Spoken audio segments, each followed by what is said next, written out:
Manchester United chaps have narrowed their striker search down to two options, Ollie Watkins and Benjamin Sesko. I mean, they are very much copying Newcastle United's homework here. Two players at the top of their list. Villa have said that they're not interested in selling Watkins, but United think that they may change their minds closer to the deadline. Hopefully that'll be either United, as this is written. I mean, if you were Aston Villa, you had Duran and Watkins, not that long ago, and now you've got none of them, or you may have none of them 3 weeks before the start of the season. An astonishing turn of events if this comes through. Yeah, although, I mean, that in itself suggests that surely selling Watkins might actually be more hassle than it's worth. I know that he's 29 now, but replacing him... He'd want some money, wouldn't he? Yeah, replacing him will cost probably, whatever transfer fee they get for him at least. So I do wonder about this one. And also, does he... It feels like it's some sort of punishment to go to Man United, It's either you go there because you really desperately want to because you supported them since you were a nipper, like Brian and Bumo, or, whatever baffling reasons that Mateusz Cunha's had for going there. Ollie Watkins, he's been here. He's seen how far they've fallen. He's seen what they are. Surely he doesn't want that. Luke, I mean, would you say that Manchester United are sucking us into potentially having an okay season under Ruben Amorim? They seem to be buying, right? They seem to have the money inexplicably to do it. And it's a bit of a worry that we're being sucker punched again. I like the way that United are talking about this. Like they're saying, we think they'll probably change their minds closer to the deadline. We know how this works. We're good at this. Don't worry about it. We're all It's fine. Well, look, to answer your question, I'm led to believe that they have obviously, or everyone's led to believe, they've got a handful of well-known players on that right in the car showroom window with big neon signs across their chest saying everything must go to raise the money to do this kind of stuff, because obviously they're well known as being right up against it financially in terms of the PSR and all the rest of it. But on the kind of Watkins and Sesko two-man shortlist, it's a really interesting one because with Watkins, you've got plug and play, right? You think the idea there would be they've brought in Mbeumo and Cunha to play in the two forward roles behind a striker that Amorim likes. They're not happy with Højlund. He looks like a rugby player towing a fucking cart, and they want someone to replace him, and Watkins is plug and play, right? He is the guy. He's 29. He scored goals in the Premier League. He scored big goals for England. He scored, I think, a goal in the Champions League, but he has scored in the Champions League. And so he's ready to go. Benjamin Sesko is like a much different proposition. Young, exciting, absolutely massive, powerful, can kick the ball really hard, can do a bit of dropping deep like Harry Kane likes to do, and has got all the assets you'd think to succeed in the Premier League. But there's a question mark over him, particularly when he's going to a kind of club that's found it difficult to bed in new players, to say the least, in Man United. So ultimately, it's a bit like a choose your own adventure book. Which way are you going? Are you going to page 21 for the plug and play Ollie Watkins, or page 45 for the potential powerful, young powerhouse Benjamin Sesko? Either way, I think whichever one they choose, they may end up falling down a well, dying, and having to start again. A troll will lop their head off. I mean, just stick your thumb in, get him on a loan. Stick your thumb in, and then you sort of move back and forth between the two pages to see how it's all cheating. If you're a true fan of the Choose Your Adventure books, that is cheating and not observed as behaviour in the scene. Yeah, it's not literature when you do it like that, is it? No, it's not. It's really not. I mean, Jim, do you see Manchester United's season coming to life with the signings that they've made and the potential signings that may be coming in at the club? I didn't answer it, so ask Jim, because you're desperate for it to happen. Pathetic by you. I mean, let's be honest. They can't realistically do much worse than they did last season. So I know that they won't look... Hold my beer. Yeah. Hold Jadon Sancho's beer. They're not going to look at a 10th placed finish as like, oh, brilliant, at least it was better than last season, are they, realistically? But firstly, to go back to the striker thing, what I can imagine happening is that they will end up overpaying for Nicholas Jackson and getting neither of those two players. That feels more likely than either of those to me. Any price is overpaying for Nicholas Jackson, one might suggest. But I mean, to answer your question sincerely, Pete, I mean, obviously Amorim has had a really difficult time last season. He said he wanted to join this summer, but they said that wasn't an option for him. It takes time for his system to get better into place. He certainly knows which players can and can't play it. I don't think we're going to be at a point where every single member of that squad is perfect for his system next season. But Mbeumo and Cunha were two of the standout performers in the Premier League last season, and they're only going to improve that team, especially given that they're coming in with experience of the league, which I think increasingly is a really, really important thing. So, I mean, it might get to the point where United feel like they're back just because they're not losing like 4 games on the bounce or whatever. So, yeah, I think surely as a Man United fan, in the wake of last season, you're going to be looking forward to this one thinking, well, it's going to be much better than that. It just has to be. Well, also, I don't mind as a tactic. You know, if you look at what Amorim's been through since he's been at United, it's been really tough. It's like a true baptism of fire. And he is clearly an up-and-coming, exciting, talented young manager who's been through the mill.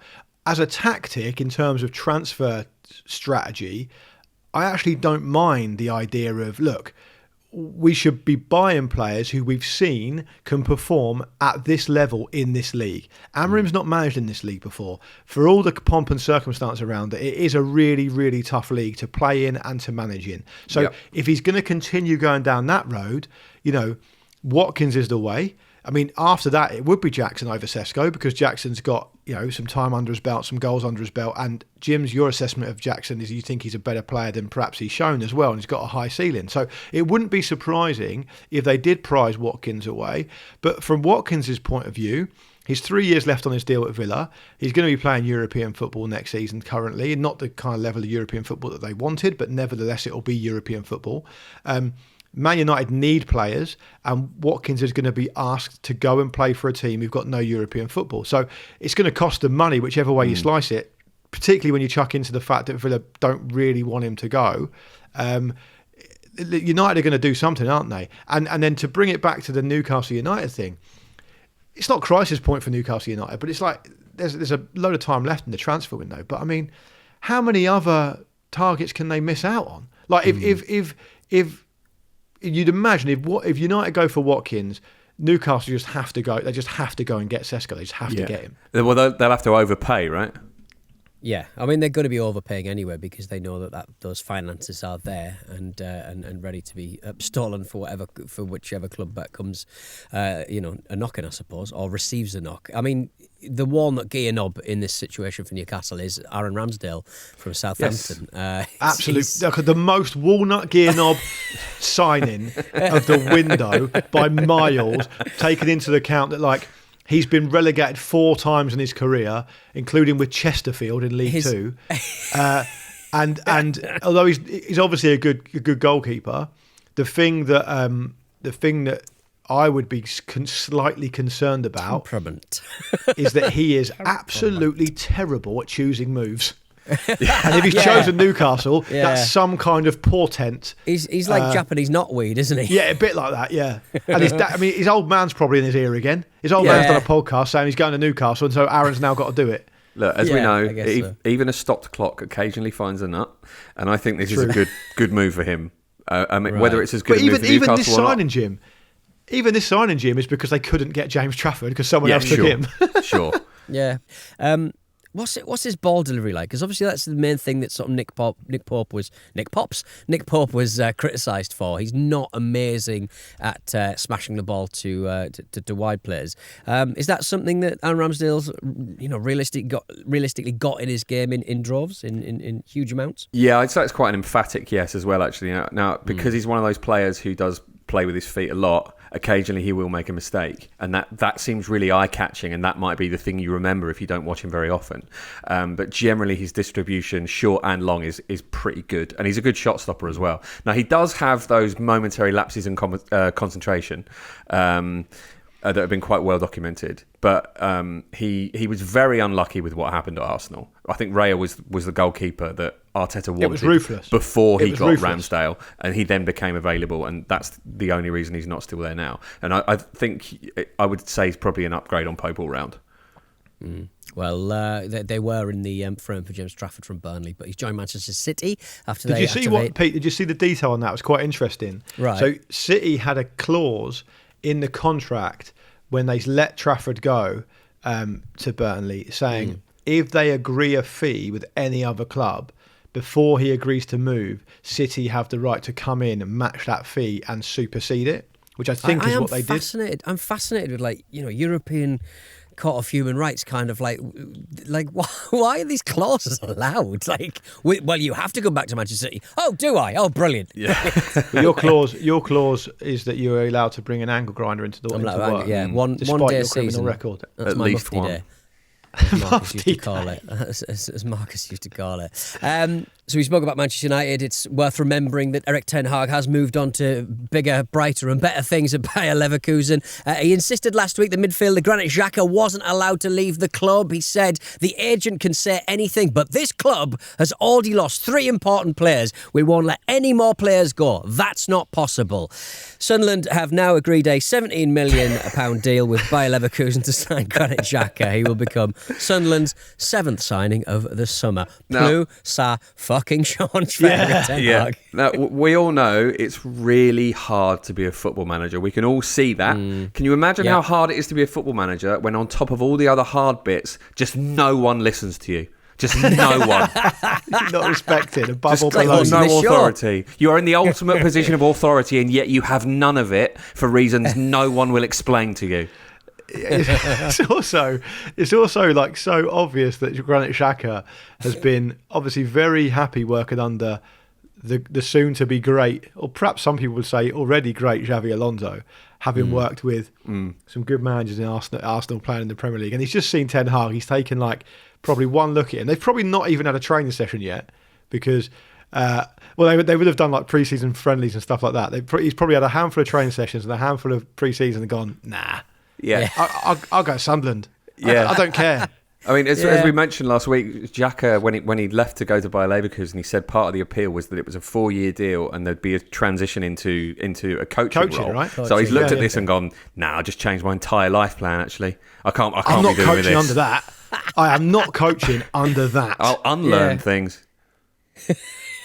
That'll teach him. But here's the interesting side of it from the Sunderland point of view, though, Pete. You mentioned there it's their 7th sign of the summer. They are making moves, right? There's no doubt about that. They're clearly taking on the challenge. Something like this. Yeah. I mean, this is about as good as it gets for Sunderland, and this is the biggest signing they've signed in a good old 20 years. I mean, I would say that. But even the Martin Pete, O'Neill club ruining amounts of players he put on the field. But this is about as good as it gets. That's as far. Yeah. That's going back. That's a fair point, but it's going back a while. It right? ruined the club for a long time, though, didn't it? But sure. But the when we spoke to David last week when he was on about has Xhaka made a big contribution at Leverkusen, he was saying absolutely, he's been great, right? And this is a big statement from Sunderland, bringing a player of this quality and this experience in. And I think it's fair to say, of all the signings they've made, taking on head on the challenge of trying to stay in the Premier League, they're obviously not going to go out with a whimper. They're going to rage against the dying of the light, in the words of the great Dylan Thomas. Granit Xhaka is going to be absolutely pivotal. I don't think it's too much to say that if they're going to have any chance of staying in the Premier League, Xhaka needs to hit the ground running and be brilliant. He can be a canary in the mine, like the proper litmus test as to how well they're going to do this season based on his performances. He's going to be absolutely key if indeed, of course, the deal goes through. Yeah, and a really key thing about those 7 signings as well is it's only Xhaka and Simon Adingra that have Premier League experience. So there's a lot of risk in there because you simply don't know how these players are going to adapt. But having a player like him who has so much of that experience and will be, if not a captain in terms of who wears the armband, he'll certainly be that in spirit. That is just massive. It reminds me of when they signed Steve Bold.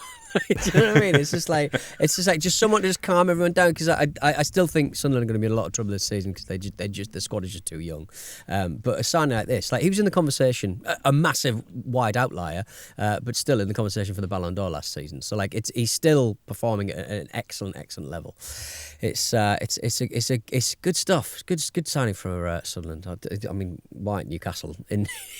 One might question that, but coming up after this, Pep Guardiola wants a break and more clubs face difficulties. The Tottenham fans seem to call you Thomas the Frank Engine. I would just like to know your thoughts on the name. Do you like it? I think it's okay, yeah. Choo-choo? Yeah, that's okay, yeah. That's fine for me. It's like when they ask Donald Trump softball questions. Yeah. Can Do you like sweets, Donald? Can anyone else believe that an influencer asking that question having such bad mic skills? I can't believe it. No. He should. This is his stock in trade.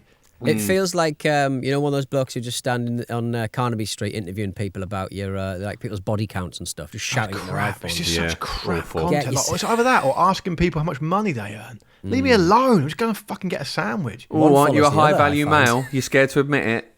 Pathetic. What's your Bitcoin like? What's your Bitcoin like? I'm in the cuck chair and I don't mind. Enjoy it. It's soft. It's high backed. You can enjoy it. Enjoy the view. Pep Guardiola has said that he'll take a break from managing after he finishes with his time at Manchester City. He said, "I'm a wreck. Everything hurts right now." He said that he feels 75 years young and the City experience has taken years off his life. Just great to see heading into what presumably might be his final season. I am knackered. The season hasn't even started yet. I am absolutely exhausted.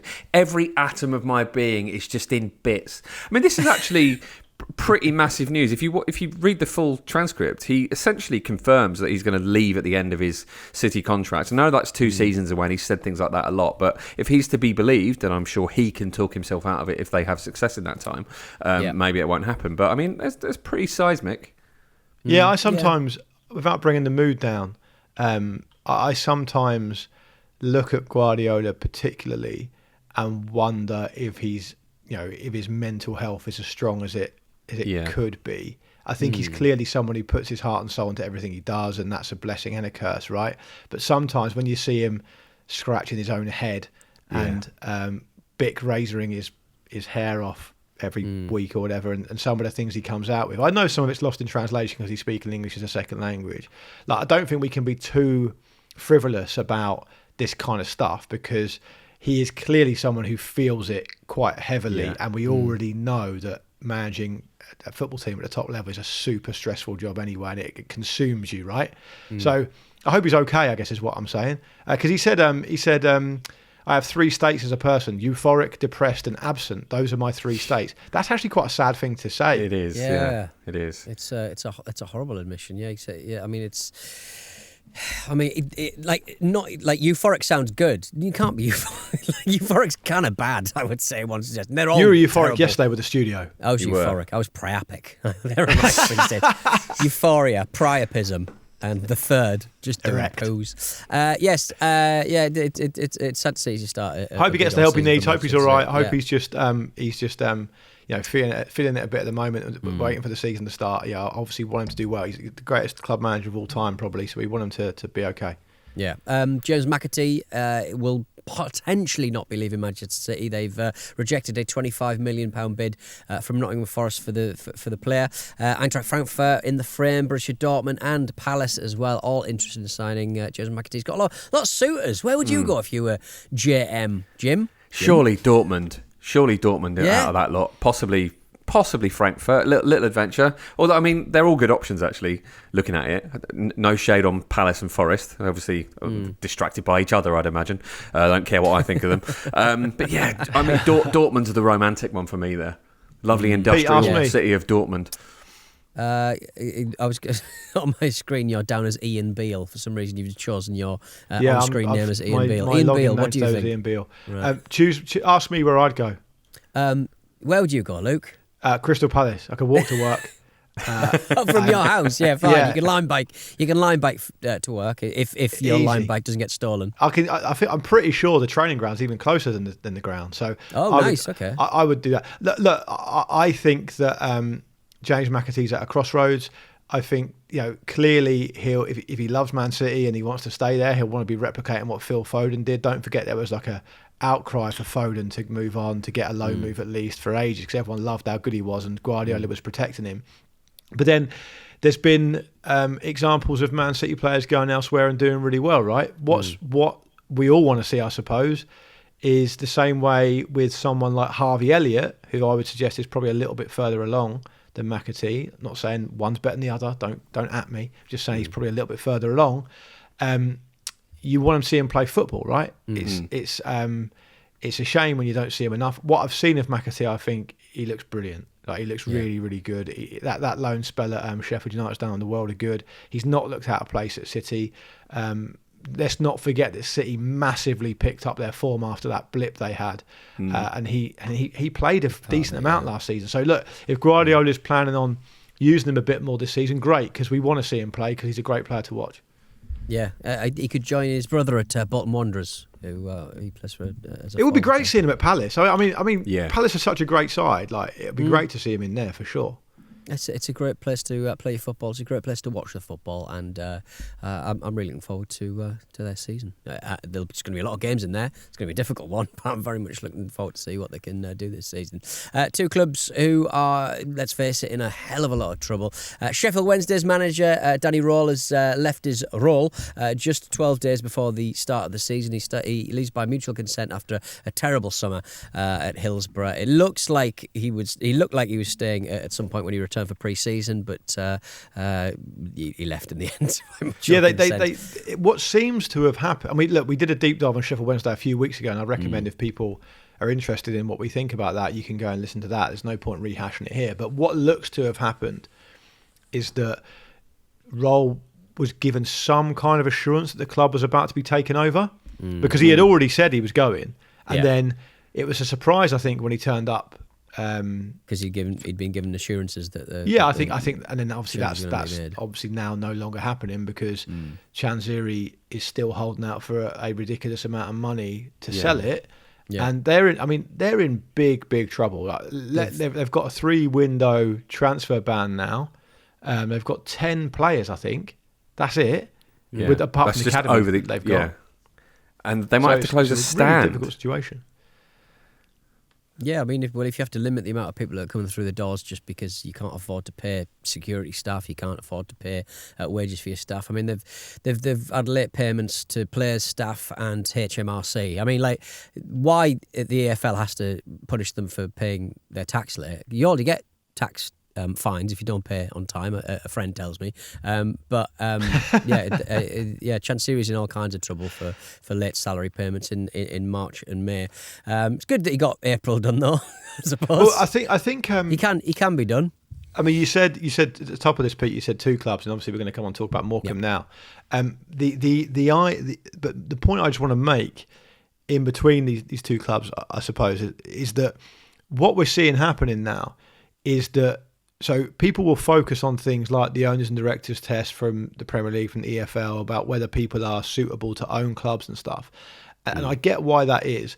But I think the main talking point here shouldn't necessarily be that. What the main talking point should be is that we're now, as a sport and as an industry, it's now so broken that what is clearly happening in here is that they are approving owners not because they're suitable or not, but because the alternative is much, much worse. If you are put into a situation where you have as a governing body to either approve a potential new owner at, say, Morecambe, or Morecambe are going to go to the wall, you're obviously going to choose that potential new owner, because even though it might be complete shit and go to rack and ruin, you already know if you don't approve and there's no one else lined up, they're going to go to rack and ruin anyway. Yeah. So it's almost like this owners and directors test thing, in a lot of cases, is just a last roll of the dice, because they're not prepared to fix the fundamental problems at the heart of what's going on.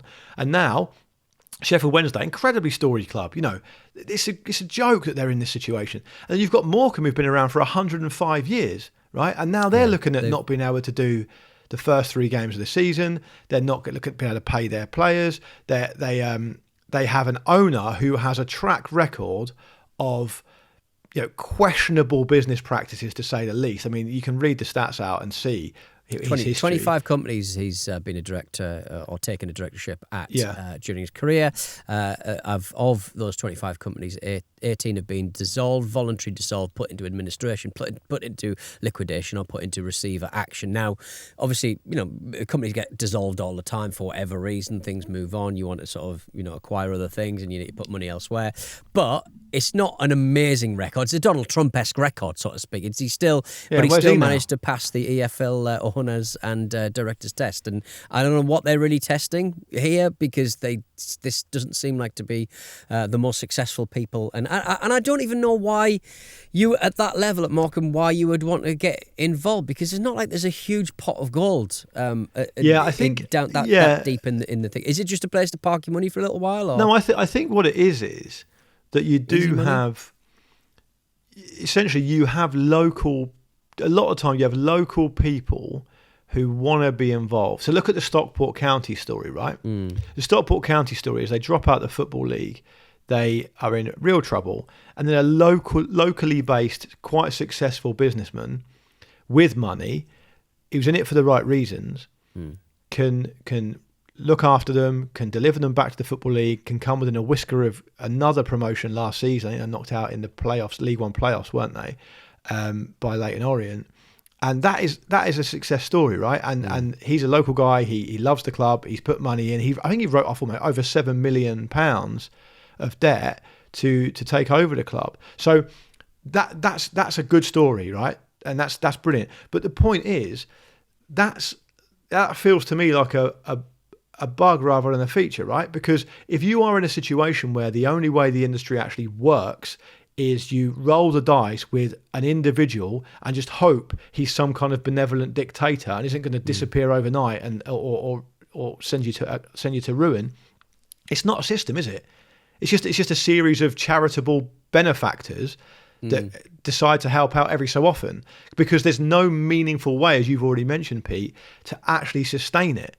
So it's not about parking money. I think it's just about genuine benevolence on behalf of locally successful people. Or in Sheffield Wednesday's case, the flip side of it is you've got Chansiri in there who throws all the money he got at getting him into the Premier League, because that's when the payout comes.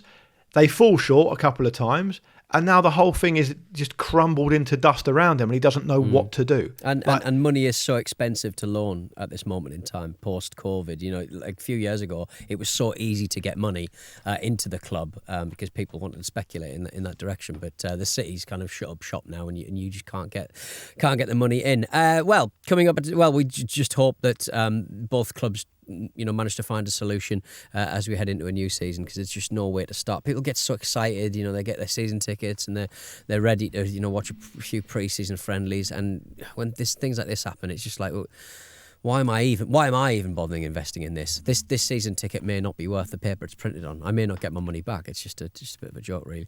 Coming up after this, you're hoping with the new stadium there'll be more success coming David Moyes' way, but he wants you to come to Everton. Welcome back to Football Ramble. Bit of an Everton update for you. David Moyes has said that it's difficult to convince players at the moment to come to Everton after losing to Bournemouth 3-0 in their Premier League summer series, which looks less and less exciting with all the team changes that everyone's been forced to make by the second. He basically said that he'd been struggling to field a team today. We're a long way away. I would hope that by the time we get to the end of the window, we'll be closer to 10 new players, so you can imagine the amount of work we've got to do. They're nowhere near that number, has to be said. But I mean, they've got a new stadium. This should be really exciting, Jim.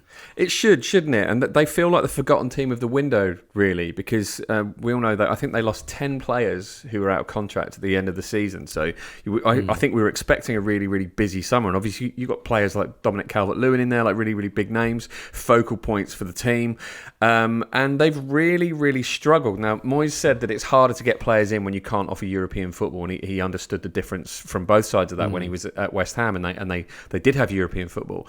And I think part of the problem they have is that there are 9 Premier League teams who can offer European football this season. So that is that puts them really, really kind of at the bottom of that pack. Now, obviously, they're a massive club with a massive history, but that doesn't seem to be getting essentially the traction they needed to get in the transfer market. So I imagine what will probably happen here is that there will be a kind of flurry of late activity where they might sort of end up shopping around whoever is left. And I know that Moyes wants players over 25 because he wants experience and he wants kind of Premier League experience if possible. I think it's quite they've rare, got a couple of young nowadays. players in so far.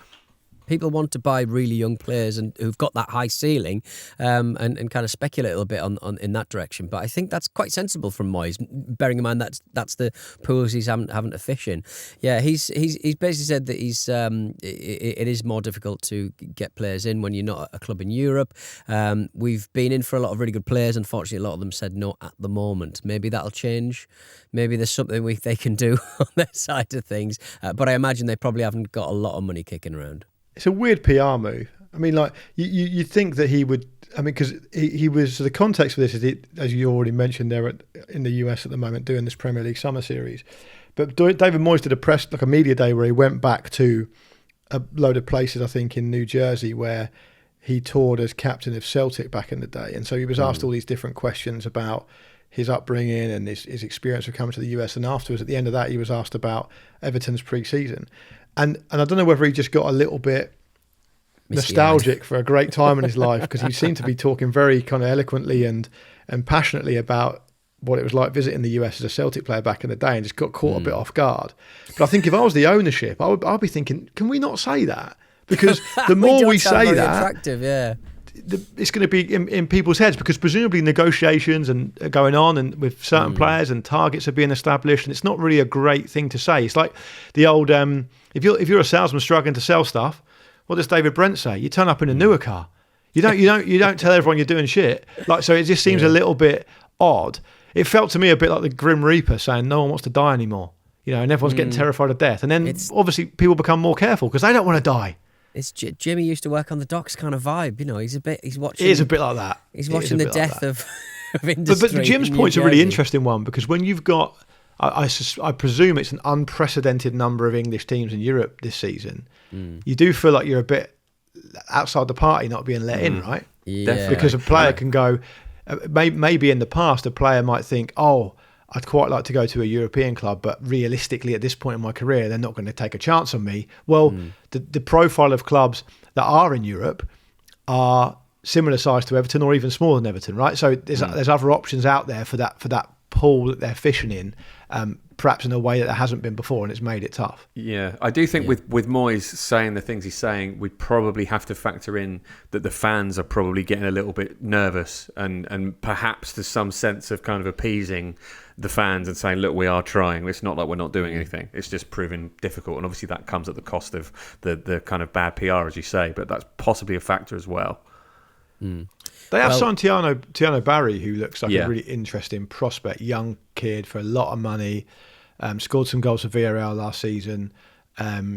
That to me seems like the type of move they clearly can and should be making. They're going to have to gamble a little bit, aren't they? Because for the reasons that we've already said. And Tiano Barry was like, he said that he wanted to replicate what Wayne Rooney and Romelu Lukaku have achieved at the club. So, if he can do that, he'll be off to Man United next year. Yeah. That's an interesting one though, isn't it? Because as we know about Moyes, he's quite pragmatic. He likes a sure thing, or as sure a thing as you can get in the Premier League. And he's been very, very kind of hot on having that kind of experience in most of his teams across the league. So for him to be kind of put into a position where he's perhaps going to have to trust a lot of young players will be very interesting. I mean, maybe some players who are umming and ahhing about joining Everton are a little bit worried about what the pre-season training is going to be. Manchester City's Joso Gvardiol has spent his summer carrying out a commando mission in Croatia. He's a man from that country, obviously. Which makes me feel like he's just got no pants on.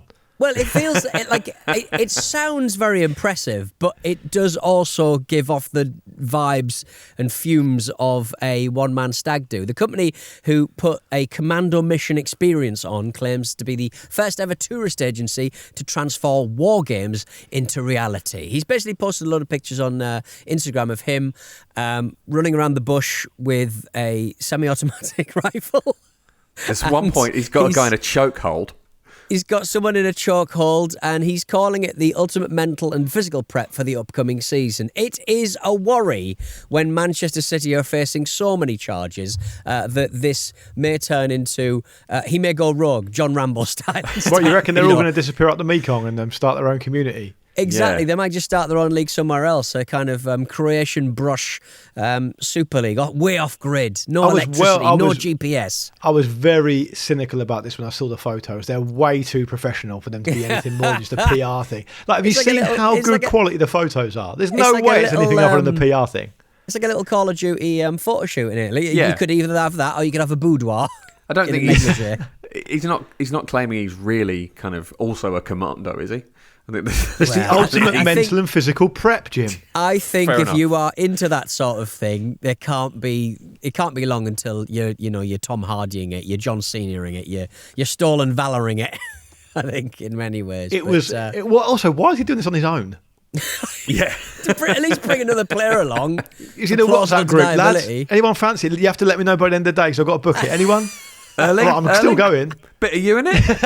No, Erling Haaland's on some fucking boat, posted an Instagram post about his hair on his birthday. He ain't going to do this with Gvardiol. You could turn the gun on him at any point. I mean, he's such an interesting player, but he's just getting more interesting by the moment. I don't know how this is going to kind of manifest itself in the rough and tumble of a Premier League season, but Ruben Diaz was right up in the comments, like doing all the clapping emojis and the laughing emojis and stuff. He thought it was hilarious for some reason. You come back with your army training. He also looks a bit like in the photos, which are way too professional. He looks a little bit too much disgraced former SAS Who Dares wins presenter and current London mayoral candidate Ant Middleton. Yeah, he does look a bit Ant Middleton. It's the beard, like isn't it? I guess it's the beard. Yeah, I mean the beard is exceptional though. Have you seen a more well sculpted beard anywhere? I think it's be a been photo dyed shoot as for well. the beard alone. You think it looks too perfect? And also, I would also like to point out the guy he's doing the chokehold on has got like a face mask and hood up, and so the chokehold does kind of look impressive on surface level, but he could just be chokeholding a really weak person. Well, it could be one of those kind of a chronically ill person. Yeah, or a member of ICE, because you can't see his face, can you? So he could be just taking out Special Forces ICE guys. It's a confusing image. Please get that man back to Manchester City, because he's clearly gone Colonel Kurtz rogue, hasn't he? Oh, massively. Yeah, I mean, if he's getting people in chokeholds at corners and getting himself sent off, I think we can all get behind that, right? Yeah. One of the comments just reads, "Bro is preparing to come for Mbappe." And a load of like also some clearly fake bot accounts with profile pictures of attractive women just saying things like, "Okay, Sergeant Gvardiol, heart eyes." He looks good. I'm not saying he doesn't look good, but there's a little bit too many pictures of him applying kind of makeup to his cheeks, sort of camouflage. It's too professional, I'm telling you. It's a photo shoot. It's a bit of guerrilla PR. And can I just give you my favourite? I want to end with my favourite Instagram comment from this, which is, "I feel strikers should now wear bulletproof vests because my man is loaded with dangerous weapons." Oh my God. Really homoerotic. Really is. Yeah. Well, thank you for listening for the incredibly powerful men of the jungle with our guns and our muscles. Just the insight, really. Yeah. Thank you for listening to Ramble.